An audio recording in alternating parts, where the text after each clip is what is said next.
ওয়াল আসর, আসরের সময়ের কসম, ইন্নাল ইনসানা লাফি খুস, নিশ্চয়ই মানুষ ক্ষতিগ্রস্তের মধ্যে, ইল্লাল্লাযীনা আমানু, তবে যারা ঈমানদার এরা বাদ ব্যতীত। তাহলে আমাদের ঈমানদার বলেন আলহামদুলিল্লাহ, আমরা সকলেই কিন্তু ঈমানদার বলেন আলহামদুলিল্লাহ। তবে ঈমানটাকে ঈমান রাখতে হবে, এমন কোনো কথা বলা যাবে না, এমন কোনো কাজ করা যাবে না যেন ঈমান চলে যায়, এমন কাজ করা যাবে না। আল্লাহ আমাদেরকে মরণ পর্যন্ত ঈমানের হালতে থাকার তৌফিক দান করেন বলেন আমিন। ভাইরা আমার, এবার লক্ষ্য করে দেখেন আল্লাহ বলছে 4 প্রকারের লোক ব্যতীত বাকি সব ক্ষতিগ্রস্তের মধ্যে। এর 1 নম্বর হলো যারা ঈমানদার, 2 নম্বর হইল ওয়া আমিলুস সলিহাত, ঈমানের পাশাপাশি যারা নেক আমল করে এরা ব্যতীত বাকি সব ক্ষতিগ্রস্তের মধ্যে। বলেন ঠিক কিনা? ও ভাই, ঈমান শুধু আনলে চলবে না, পাশাপাশি নেক আমল করতে হবে। নেক আমল করা লাগবে কি লাগবে না? বলেন নেক আমল করা লাগবে কি লাগবে না? হ্যাঁ হ্যাঁ, নেক আমল করতে হবে। শুধু ঈমানদার হলে চলবে না, নেক আমল করতে হবে। নেক আমল কি? নেক আমলের ব্যাখ্যা, সংক্ষিপ্ত ব্যাখ্যা হলো যে কাজটা করলে ইসলামে গুনাহ, যে কাজটা করলে ইসলামে কি? বলেন আমার সাথে বলেন, যে কাজটা করলে ইসলামে গুনাহ, এই কাজটা না করাটাই নেক আমল। এই কাজটা না করাটাই কি? বলেন, আবার বলেন, যে কাজটা করলে ইসলামে গুনাহ, এই কাজটা না করাটাই নেক আমল। এই কাজটা না করাটাই কি? নেক আমল। এই কথাটাই আল্লাহ বলতেছেন, ও পৃথিবীর মানুষ, ওয়াল আসর, আমি আল্লাহ আসরের সময়ের কসম খাইয়া বলতেছি, ইন্নাল ইনসানা লাফি খুস, নিশ্চয়ই মানুষ ক্ষতিগ্রস্তের মধ্যে, ইল্লাল্লাযীনা আমানু, 1 নম্বর যারা ঈমান আনছে তারা ব্যতীত, 2 নম্বর হইল ওয়া আমিলুস সলিহাত, এবং যারা নেক আমল করছে এরা ব্যতীত। এখন নেক আমল কাকে বলে? যে কাজটা করলে ইসলামে গুনাহ, ওই কাজটা না করাটার নাম ওই নেক আমল। বলেন সুবহানাল্লাহ। আল্লাহ নবী রাহমাতুল লিল আলামিন, আল্লাহর রাসূল তিনিও কসম খাইতেন, সালাসাতু কুসিমা আলাইহিন্না, নবীজি 3 ব্যক্তির উপর কসম খায়া বলছেন, 3 ব্যক্তির উপর। 1 নম্বর হচ্ছে আল্লাহ রাসূল বলেন, উম্মতেরা রে, মা নাকাসা মালু আবদিন মিন সাদাকাতিন, ও উম্মত, আমি আল্লাহর কসম করে বলি, দান সৎকার দ্বারা মাল দৌলত কমে না। আমি আল্লাহর কসম করে বলি, যে ব্যক্তি বেশি বেশি দান সৎকার করে মহান আল্লাহ তার মাল দৌলত বাড়াইয়া দেন। বলেন সুবহানাল্লাহ। নাম্বার 2, নবীজিও কসম 2 নম্বরে কসম খাইয়া বলেন, ওয়ালা যুলিমা আবদিন মুসলিমাতান সাবারা আলাইহা ইল্লা জাদাহুমুল ফাফু ইউআজ্জাকুমুল্লাহ। আল্লাহ রাসূল কসম খাইয়া বলতেছেন, যার উপর জুলুম করা হয় সে যদি ধৈর্য ধারণ করে, আল্লাহ রাব্বুল আলামিন তাকে মাফ করে দেন এবং পরবর্তীতে তার মর্যাদা আল্লাহ বাড়াইয়া দেন। বলেন সুবহানাল্লাহ। যেমন মামুনুল হক সাহেব, ওনার উপর জুলুম করছে, আমাদের উলামায়ে কেরামের উপর বিগত আমলে জুলুম হইছে, জেলও নিছে, অনর্থক অকারণে আলেমদের উপর জুলুম করছে। কিন্তু আল্লাহর কি মর্জি, এখন আল্লাহ তাআলা যাদের উপর জুলুম করছে এদের মর্যাদা আগের চেয়ে বাড়াইয়া দিছে। কি বলেন ঠিক না? ভাইরা আমার, আল্লাহ রাসূল এই কথাটা কসম খাইয়া বলতেছেন, ওলামা ওলা যুলিমা আবদুন মুসলিমাতান সাবারা আলাইহা ইল্লা জাদাহুমুল্লাহু ফাফু ইউআজ্জাকুমুল্লাহ। উম্মতেরা রে, আমি কসম, নবী কসম খায়া বলতেছি, আল্লাহর কসম খায়া বলতেছি, যার উপর জুলুম করা হয় সে যদি ধৈর্য ধারণ করে মহান আল্লাহ তাকে মাফ করে দেন, পরবর্তীতে তার সম্মান আল্লাহ বাড়াইয়া দেন। বলেন সুবহানাল্লাহ। নাম্বার 3 নম্বরে আল্লাহর রাসূল এই হাদিসের মধ্যে কসম খাইছেন, ওলা ফাতাহা আবদুন বাবা মাসআলাতিন ইল্লা ফাতাহাল্লাহ। আল্লাহর নবী বলেন, আমি নবী কসম খায়া, আল্লাহর কসম খায়া বলি, যাদের সমর্থ থাকা সত্ত্বে মানুষের কাছে ভিক্ষা করে, মহান আল্লাহ কিয়ামত পর্যন্ত ওই লোকটাকে ভিক্ষার মধ্যে লাগায়া রাখবে। বলেন ঠিক কিনা? এটা আমার নবী বলেন। অনেক মানুষ আছে, সামর্থ্য আছে কাজ করার, এরপরেও ভিক্ষা করে খা। কি বলেন ঠিক না? আল্লাহ নবী এই কথাটাই বলতেছেন, যাদের সামর্থ্য আছে কাজ করার কিন্তু সে কাজ করে না, ভিক্ষা করে খা, মানুষের কাছে হাত পাইতা খায়, নবী বলেন তার মরণ পর্যন্ত আল্লাহ তাআলা ভিক্ষুকের মধ্যে লাগায়া রাখবে। এটা আল্লাহ রাসূল কসম খায়া বলতেন। ভাইরা আমার, তাহলে এবার সামনের দিকে যাই। মাঝে মধ্যে আমার নবীও কসম খাইছিনি, আল্লাহ রাসূলও মাঝে মধ্যে কসম খাইতেন।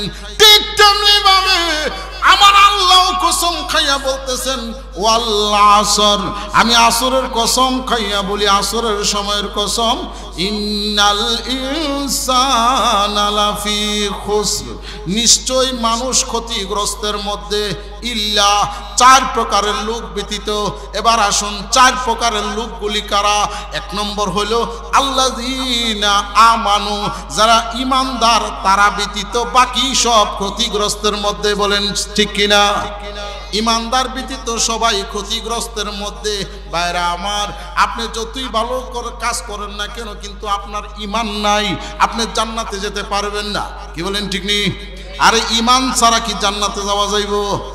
ঈমান ছাড়া জান্নাতে যাওয়া যাবে না। জান্নাতের টিকিট হলো, প্রথম নম্বর টিকিট হইল, এক নম্বরে ঈমান আনতে হবে। জান্নাতের টিকিট হলো আপনি ঈমানদার হতে হবে।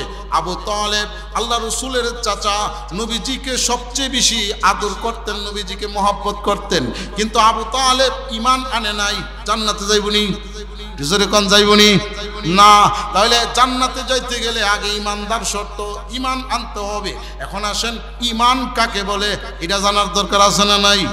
আমরা দেশে দেখবেন এক বেড়া গিয়া ওই হিন্দুদের পূজার মধ্যে গিয়া বক্তি দে, আবার বুকো টান দিয়া আমি ঈমানদার। কি বলেন ঠিক না? হিন্দুদের পূজার মধ্যে আগ কইয়া পূজা দেহে, এরপরে গিয়া শরীক হইছে, এরপরে বক্তিও করে, এরপরে আবার আমি ঈমানদার। কি বলেন ঠিক না? মাজারও গিয়া চিন্তা করে বাবা বাবা ডাকতে ডাকতে এর আপন জন্মদাতা বাপের মনে তোমার বাপ ডাকছে না। কি বলেন ঠিক না? নিজের আপন বাপের তোমার বাপ ডাকছে না, মাজারও গিয়া বাবারে যতবার বাপ ডাকে, হেও বুহ তার পদক আমি ঈমানদার। তাহলে ঈমানদার কাকে বলে? ঈমানদার কে এটা আমার জানার দরকার। ইমামে আজম আবু হানিফা রহমতুল্লাহ আলাইহি কোন ইমাম বলেন? ইমামের নাম কি? আবু হানিফা, আমাদের ইমাম। তিনি বলতেছেন যে তিন জিনিস যার মধ্যে আসে সে হইল ঈমানদার। তিন জিনিস যার মধ্যে আসে সে হইল ঈমানদার। এক নম্বর, ইমামে আবু হানিফা রহমতুল্লাহি আলাইহি বলেন তিন জিনিস যার মধ্যে আসে সে হলো ঈমানদার। এক নম্বর হলো ইকরার বিল লিসান, জবানে কালিমা শরীফ পড়া। কালিমা কি? লা ইলাহা ইল্লাল্লাহু মুহাম্মাদুর রাসূলুল্লাহ সাল্লাল্লাহু আলাইহি ওয়াসাল্লাম। এক নম্বর হলো ইকরার বিল লিসান, জবানে কালিমা উচ্চারণ করা। তাসদিক বিল জিনান, অন্তর দ্বারা বিশ্বাস করা আমি দুই চোখে যা কিছু দেখি না দেখি সব হলো মাখলুক, আর খালেক হলেন স্বয়ং আল্লাহ। কি বলেন ঠিক না? যা কিছু আছে সব হইল মাখলুক, আর এর সৃষ্টিকর্তা হলেন স্বয়ং আল্লাহ। আপনি আমি দুই চোখে যা কিছু দেখি না দেখি সবগুলি হলেন মাখলুক, আর আল্লাহ হলেন স্রষ্টা। এটা অন্তর দ্বারা বিশ্বাস করা। নাম্বার 3, আমল বিল আরকান, আমলে বাস্তবায়ন করা। একজন মানুষ ঈমানদার হওয়ার জন্য প্রথম হলো মুখে দিয়ে স্বীকার করা, মুখে কালিমা শরীফ পড়া। 2 নম্বর হইল অন্তর দ্বারা বিশ্বাস করা। 3 নম্বর হইল আমলে বাস্তবায়ন করা। যদি মুখে শুধু বললেই যদি ঈমানদার হইতো, তাহলে সংগ্রামের সময় অনেক হিন্দুরও কালিমা পড়ছে। ঘুমাই গেছেন কেন? সংগ্রামের সময় হিন্দুরা ডরে বই পড়ছে না? আরে কত হিন্দু ডরে কইতেছে লা ইলাহা ইল্লাল্লাহু মুহাম্মাদুর রাসূলুল্লাহ ফরেছে গানি। তখন কয় কালিমা বাতাও, পাঞ্জাবি একজন কইছে কালিমা বাতাও, এই বেটা ডরে ডরে কালিমা শিখাইছে। এখন এই হিন্দু দেশ ছাড়া এখন ইন্ডিয়ার মধ্যে আছে। এখন বলেন তো, যারা ডরে বয়ে পাকিস্তানিদের মানে পাঞ্জাবির বয়ে যারা কালিমা পড়ছে, এরা কি ইমানদার হইছে? আর এরা কি মুসলমান? তাহলে এবার লক্ষ্য করে দেখো, শুধু মুখে বললে ঈমানদার না, মুখের পাশাপাশি অন্তর দ্বারা বিশ্বাস করতে হবে। ঠিক কিনা জোরে কোন? নাম্বার 3 তিন নম্বর হইল আমলে বাস্তবায়ন করতে হবে।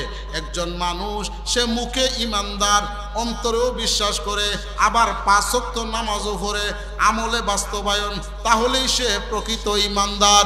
বলেন সুবহানাল্লাহ। এই কথাটাই ইমামে আজম আবু হানিফা রাহমাতুল্লাহি আলাইহি বলতেছেন, ও পৃথিবীর মানুষ, যার মধ্যে 3টা জিনিস পাওয়া যায় সে হলো প্রকৃতপক্ষে ইমানদার। এখন আসেন, তাহলে আল্লাহ রাব্বুল আলামিন এই কথাটাই বলছেন, ইন্নাল ইনসানা লাফি খুসর, নিশ্চয়ই মানুষ ক্ষতিগ্রস্তের মধ্যে। 4 প্রকারের লোক ব্যতীত, 1 নম্বর হইল যারা ইমানদার, তারা ব্যতীত বাকি সব ক্ষতিগ্রস্তের মধ্যে। বলেন ঠিক কিনা? এখন আসেন সামনের দিকে যাই। ইমানদারের দাম কত? এমন একজন ইমানদার, তার দাম কত বেশি। আল্লাহ নবী রাহমাতুল লিল আলামিন বলেন, ও পৃথিবীর মানুষ, লা তাকুমুস সাআতা হাত্তা ইউকালু ফিল আরদি আল্লাহ আল্লাহ। একজন ইমানদার, এমন সত্যিকারের একজন ইমানদার, যতদিন দুনিয়াতে থাকবে আল্লাহ আল্লাহ বলনেওয়ালা থাকবে। মহান আল্লাহ তাআলা এর আগে কোনোদিন কিয়ামত দিবে না। বলেন সুবহানাল্লাহ। একজন ইমানদার, সত্যিকার ইমানদার, সে যতদিন এই দুনিয়াতে আল্লাহ আল্লাহ এমন একজন ইমানদার বলনেওয়ালা থাকবে, গোটা আসমান জমিনকে আল্লাহ টিকায় রাখবে। বলেন সুবহানাল্লাহ। শুধু একজন ইমানদার আল্লাহ আল্লাহ বলনেওয়ালা থাকবে। বুঝছেন বিষয়টা? আল্লাহ রাসূল আরেক হাদিসে বলেন, ইয়াতি আলান নাসি জামানুন ইয়াজতামিউনা ফিল মাসাজিদ ওয়া লাইসা ফিহি মুমিন।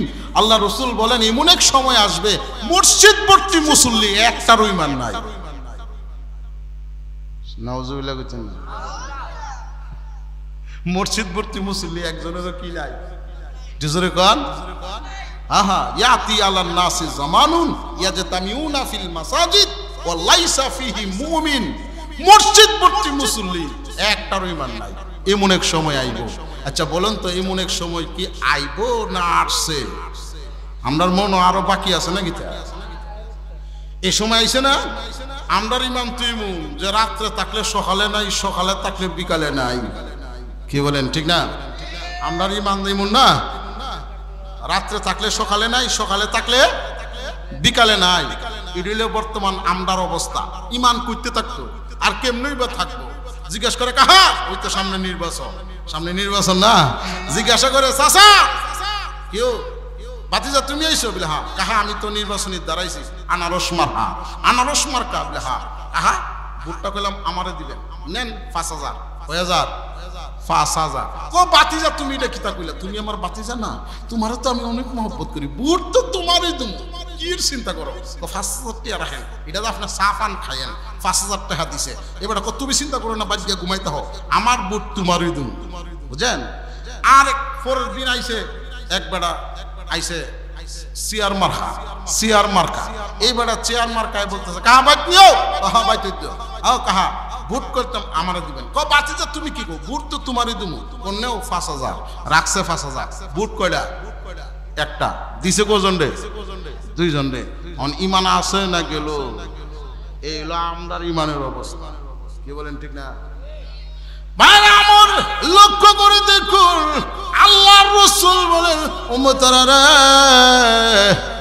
লা ইউমিনু আবদিন হাত্তা ইউহিব্বু লিআখিহি মা ইউহিব্বু লিনাফসি। আল্লাহর রাসূল বলেন, একজন মানুষ ততক্ষণ পর্যন্ত ইমানদার হবে না যতক্ষণ না পর্যন্ত একটা জিনিস নিজের জন্য যাহা পছন্দ করে অন্যের জন্য তাহা পছন্দ না করবে। ততক্ষণ একটা মানুষ ইমানদার না। নিজের জন্য যাহা পছন্দ করে অন্যের জন্য সেটাই পছন্দ করে। কি বলেন ঠিক না?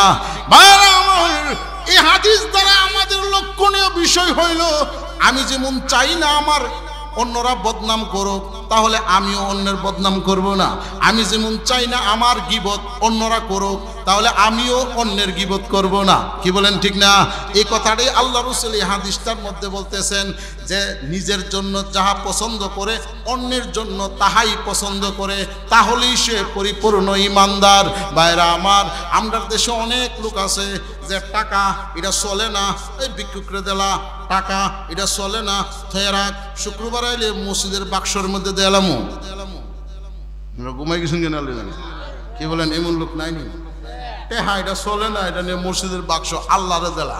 আমরা দেশের কেমন মানুষ, যেটা আর মানুষে নেয় না, চলে না, এটা নিয়ে আল্লাহরে দিয়ে দিছে। কি বলেন? ঠিক না? আল্লাহ তো না করতো না, যেন এটা চলতো না, এর লাগি মসজিদে আল্লাহরে দিয়ে দিছে। কি বলেন? ঠিক না? এগুলো আমরা দেশের অবস্থা। কেমন ইমান?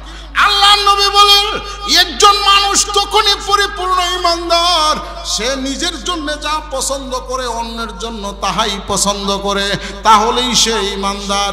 ভাইরা আমার, এমন ইমানদারের দাম অনেক বেশি।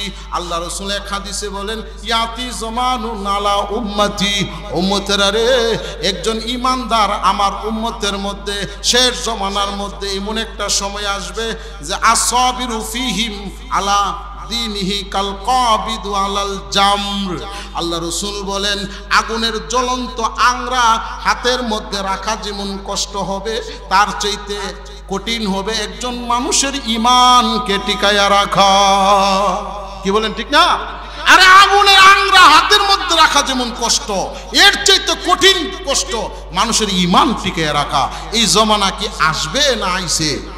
আর সে আল্লাহ রাসূল বলেন, এই কথাটাই বলতেছেন যে আগুনের জ্বলন্ত আংরা হাতের মধ্যে রাখা যেমন কষ্ট হবে, তার চাইতে বেশি কষ্ট হবে ঈমান টিকায়া রাখা।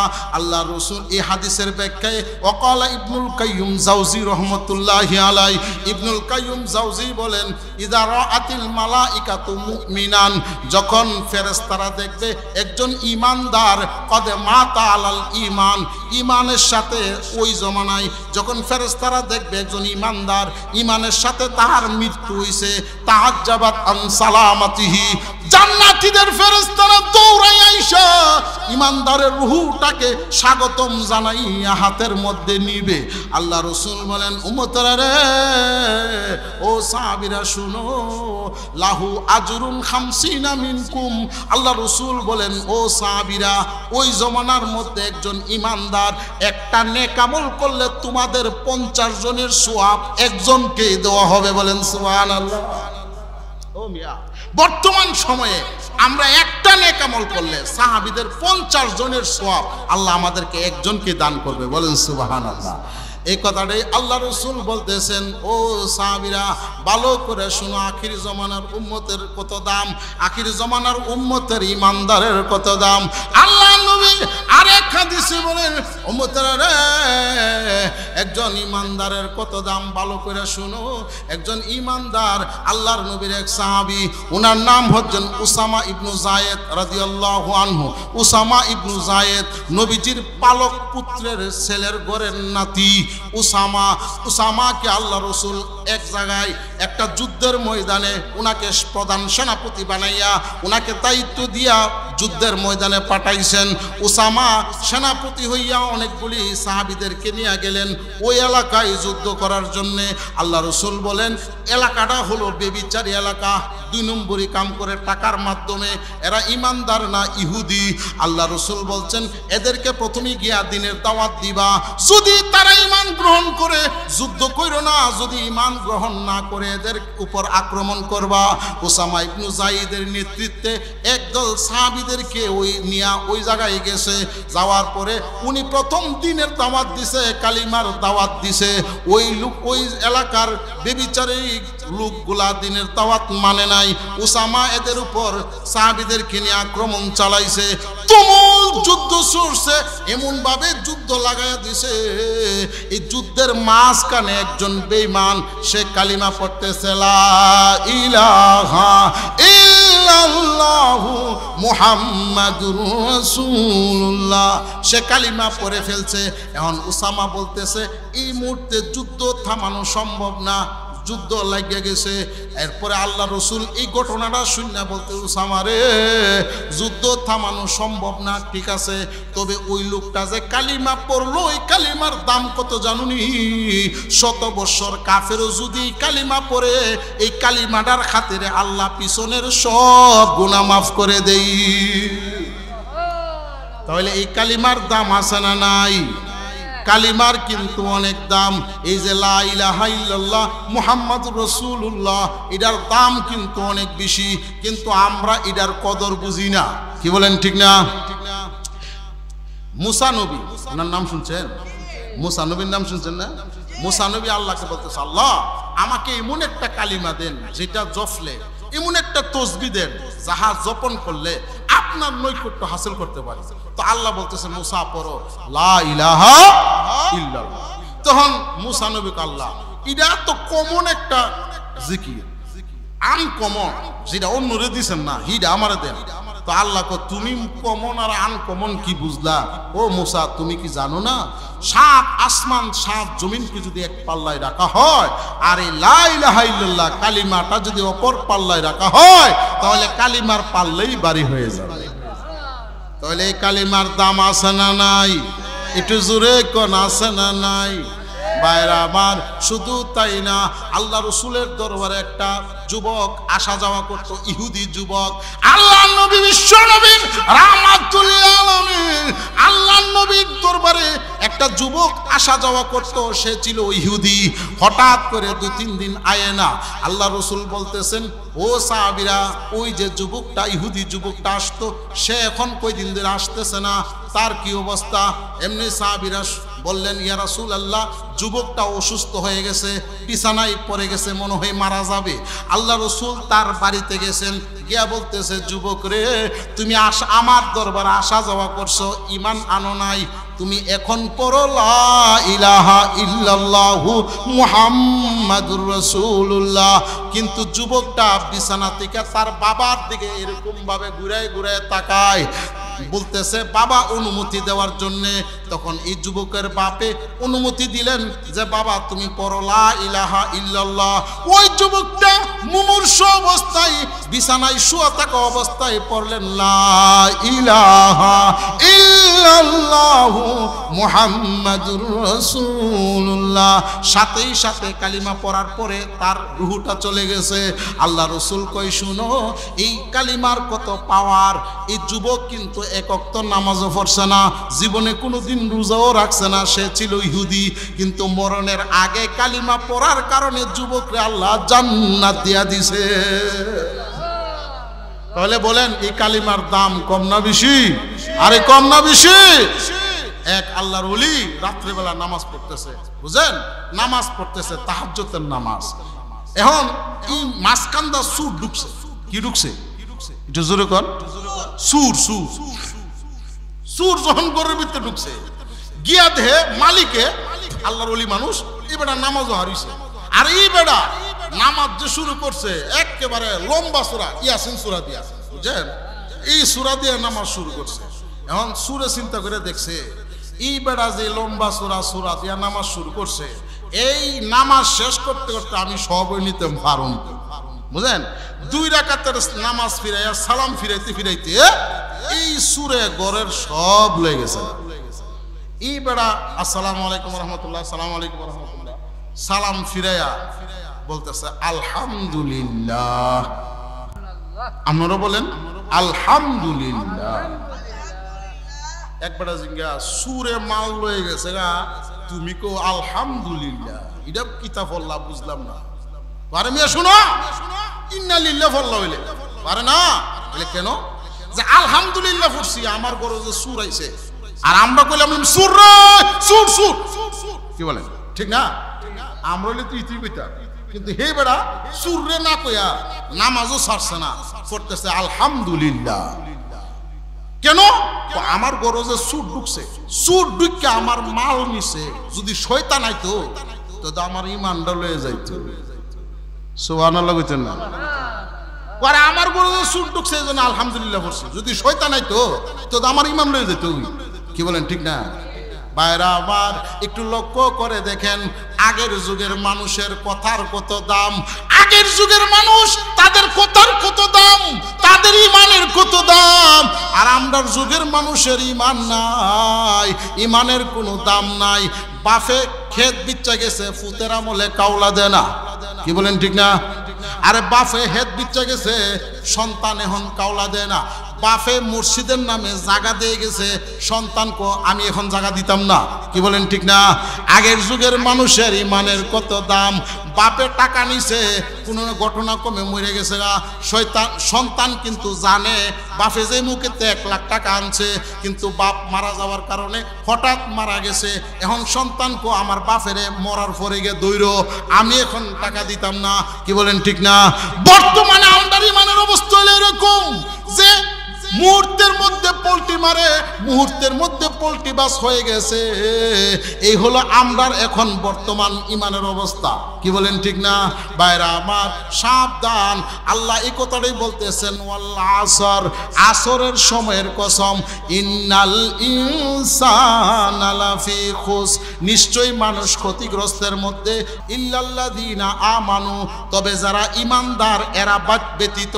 তাহলে আমাদের ইমানদার বলেন আলহামদুলিল্লাহ, আমরা সকলেই কিন্তু ইমানদার বলেন আলহামদুলিল্লাহ। তবে ইমানটাকে ইমান রাখতে হবে, এমন কোনো কথা বলা যাবে না, এমন কোনো কাজ করা যাবে না যেন ইমান চলে যায়, এমন কাজ করা যাবে না। আল্লাহ আমাদেরকে মরণ পর্যন্ত ইমানের হালতে থাকার তৌফিক দান করেন বলেন আমিন। ভাইরা আমার, এবার লক্ষ্য করে দেখেন আল্লাহ বলছে 4 প্রকারের লোক ব্যতীত বাকি সব ক্ষতিগ্রস্তের মধ্যে। এর 1 নম্বর হলো যারা ইমানদার, 2 নম্বর হইল ওয়ামিলুস সলিহাত, ইমানের পাশাপাশি যারা নেকামল করে এরা ব্যতীত বাকি সব ক্ষতিগ্রস্তের মধ্যে। বলেন ঠিক কিনা? ও ভাই, ইমান শুধু আনলে চলবে না, পাশাপাশি নেকামল করতে হইব। নেকামল করা লাগবে কি লাগবে না? বলেন নেকামল করা লাগবে কি লাগবে না? হ্যাঁ হ্যাঁ, নেকামল করতে হবে। শুধু ইমানদার হলে চলবে না, নেকামল করতে হবে। নেকামল কি? নেকামলের ব্যাখ্যা, সংক্ষিপ্ত ব্যাখ্যা হলো যে কাজটা করলে ইসলামে গুনাহ, যে কাজটা করলে ইসলামে কি? বলেন আমার সাথে বলেন, যে কাজটা করলে ইসলামে গুনাহ, এই কাজটা না করাটাই নেকামল। এই কাজটা না করাটাই কি? বলেন, আবার বলেন, যে কাজটা করলে ইসলামে গুনাহ, এই কাজটা না করাটাই নেকামল। এই কাজটা না করাটাই কি? নেকামল। এই কথাটাই আল্লাহ বলতেছেন, ও পৃথিবীর মানুষ, ওয়াল আসর, আমি আল্লাহ আসরের সময়ের কসম খাইয়া বলতেছি, ইন্নাল ইনসানা লাফি খুস, নিশ্চয়ই মানুষ ক্ষতিগ্রস্তের মধ্যে, ইল্লাল্লাযীনা আমানু, 1 নম্বর যারা ঈমান আনছে তারা ব্যতীত, 2 নম্বর হইল ওয়ামিলুস সলিহাত, এবং যারা নেকামল করছে এরা ব্যতীত। এখন নেকামল কাকে বলে? যে কাজটা করলে ইসলামে গুনাহ, ওই কাজটা না করাটার নাম ওই নেকামল। বলেন সুবহানাল্লাহ। ভাইরা আমার, আল্লাহ রাসূল বলেন, আল্লাহ রাব্বুল আলামিন কোরআনে বলেন, ইন্নাল্লাযীনা আমানু ওয়া আমিলুস সলিহাতি কানাত লাহুম জান্নাতুল ফিরদাউসি নুজুলা খালিদিনা ফিহা লা ইয়াবগুনা আনহা হিওয়ালা। আল্লাহ রাব্বুল আলামিন কোরআনে বলতেছেন, নিশ্চয় যারা ইমানদার পাশাপাশি যারা নেকামল করে তাদের জন্য আমি রাখছি জান্নাতুল ফেরদাউস। বলেন সুবহানাল্লাহ। জান্নাতুল ফেরদাউস হলো জান্নাতের রাজধানী, রাজধানী হলো জান্নাতুল ফেরদাউস। বাংলাদেশের রাজধানী হলো ঢাকা। কি বলেন ঠিক না? এই জায়গার তুলনায় ঢাকার দাম কম না বেশি? বেশি। ঢাকার মধ্যে রাজধানীর মধ্যে জায়গার দাম বেশি। কি বলেন ঠিক না? বাসা ভাড়াও বেশি। এই অষ্টগ্রামের পূর্ব পাড়া থেকে রাজধানী উন্নত। কি বলেন ঠিক না? ঠিক তেমনি ভাবে জান্নাত হলো 8টা, এই 8টার মধ্যে জান্নাতুল ফেরদাউস হলো রাজধানীর মতো উন্নত। বলেন সুবহানাল্লাহ। আমি আপনাদেরকে বুঝাতাম পারছিনি? হ্যাঁ, জান্নাতুল ফেরদাউস কাকে বলে এটা বুঝাতাম পারছি? হ্যাঁ, মানে উচ্চ মানের জান্নাত, এর উপরে আর কোনো জান্নাত নাই। যেমন মনে করেন গ্রামের তুলনায় রাজধানী ঢাকার দাম যেমন বেশি, অন্য জান্নাতের তুলনায় জান্নাতুল ফেরদাউসের দাম তেমন বেশি। বুঝেন? এটার নাম জান্নাতুল ফেরদাউস। আল্লাহ কোরআনে এই কথাটাই বলতেছে, ইন্নাল্লাযীনা আমানু ওয়া আমিলুস সলিহাতি কানাত লাহুম জান্নাতুল ফিরদাউসি নুজুলা খালিদিনা ফিহা লা ইয়াবগুনা আনহা হিওয়ালা। আল্লাহ কোরআনে বলতেছেন, নিশ্চয় যারা ঈমানদার পাশাপাশি নেকামল করে এদের জন্য আমি রাখছি জান্নাতুল ফেরদাউস। আর এই জান্নাতুল ফেরদাউসে যে একবার ডুববে কোনদিন আর বের হবে না। বলেন সুবহানাল্লাহ। তাহলে নেকামল করার দরকার আছে না নাই? এটা জোরে কোন আছে না নাই?